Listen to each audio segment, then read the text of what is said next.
Hello viewers, আসসালামু আলাইকুম। আজকে আমরা আলোচনা করব ডিফ্রস্টেড রেফ্রিজারেটরের দুটি সার্কিট সম্পর্কে। তো যারা আমাদের চ্যানেলটিতে একদম নতুন তারা পাশের বেল আইকনটিতে ক্লিক করে সাবস্ক্রাইব করে ফেলুন। তো এটা হচ্ছে একটি ডিফ্রস্টেড রেফ্রিজারেটরের বৈদ্যুতিক সার্কিট। তো প্রথমে পাওয়ার সাপ্লাই থেকে আসছে সিপি থার্মোস্ট্যাটের এক প্রান্তে, আর এস প্রান্ত থেকে আসছে হিটারের এক প্রান্ত ডিফ্রস্ট হিটার, আর অপর প্রান্ত থেকে আসছে ওভারলোড প্রোটেক্টরের।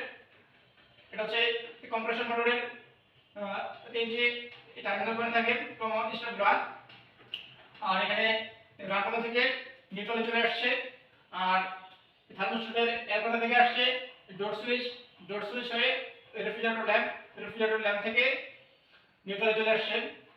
তো এটা বোঝার সুবিধার্থে আমি লাল কালো দিছি এবং হচ্ছে নিউট্রালটা আমি কালো কালো দিয়ে দিছি। তো এটা আমরা এখন প্র্যাকটিক্যাল